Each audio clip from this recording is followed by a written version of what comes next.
নমস্কার, আমার নাম Indira Goswami. I am an advocate on record in the supreme court of India. SSC ম্যাটারে একটা রটনা চলছে that whoever does not become a party cannot avail the benefit of the order. This is completely false. 18,000 জন চাকরি হারিয়েছেন. I do not think that all those 18,000 people have become a party before the Supreme Court of India or any court, but all of them have lost the jobs. কতজন পেটিশনার হচ্ছেন, কতজন case করছেন, that doesn't matter. এই যে জাজমেন্টটা আসবে সেটা সবাইকে impact করবে, অল দিস 18,000 পিপল। যদি ফেভারে আসে তবেও ইম্প্যাক্ট করবে, যদি অ্যাগেনস্টে যায় তবেও ইম্প্যাক্ট করবে। এটা আমাকে স্পেসিফিক্যালি ক্লিয়ার করতে বলা হয়েছে, দায়িত্ব সহকারে বলছি যে কোনো একজন দুজন গ্রুপ অফ পেটিশনস আছে, কিছু গ্রাউন্ডস আছে যেগুলো স্পেসিফিক গ্রাউন্ডস, সেখানে গ্রুপ অফ পেটিশনার্স আছে। সবার যে কিউরেটিভ পিটিশনে আসতে হবে তার কোনো মানে নেই। পল্লব বাবুকে আমি এই দায়িত্বটা দিয়েছি টু আইডেন্টিফাই যে কত রকমের গ্রুপ আছে। কিছু কিছু আইডেন্টিফাইড, যেমন এসসি এসটি গ্রুপস আছেন, টার্মিনালি ইল গ্রুপ আছেন, আরো কিছু কিছু যারা নন টেন্টেড তাদের একটা গ্রুপ আছে, এভাবে গ্রুপ আছে। তো I am asking one of those petitioners from those group to come up and file the curative petitions.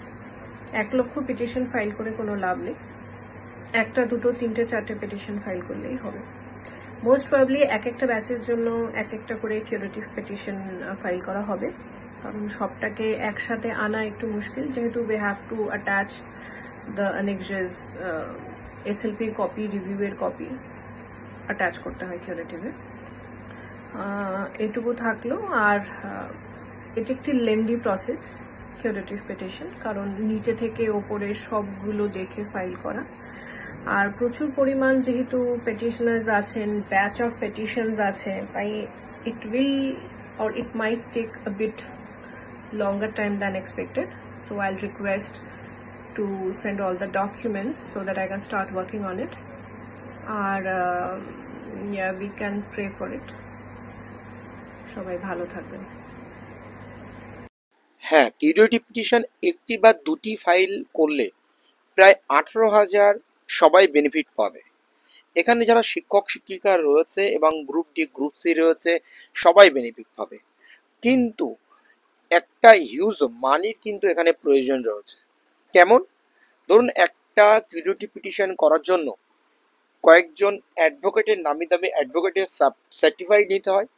তাছাড়াও যদি এই মামলাটি ওপেন হিয়ারিং হয় তার জন্য খরচ হয়, কিন্তু ওপেন হিয়ারিং এর টাকা তো এখন প্রয়োজন হয় না, কিন্তু প্রথমে যে প্রসেসিংগুলো রয়েছে তার জন্য একটা হিউজ অ্যামাউন্টের প্রয়োজন হয়।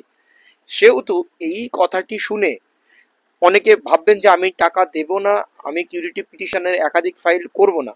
সবাই চেষ্টা করুন যে একটা দুটো তিনটে কিউরেটিভ করার করে সবাই কন্ট্রিবিউট করুন, কাজটা একসঙ্গে লড়ুন, তাহলে অনেক কিছু ভালো হয়। কারণ রিভিউ পিটিশন আপনারা দেখেছেন যে একাধিক হয়েছে, কিন্তু একটাতেই কিন্তু সব খারিজ হয়ে গেছে, একটা দুটো শুনেই সব খারিজ হয়ে গেছে।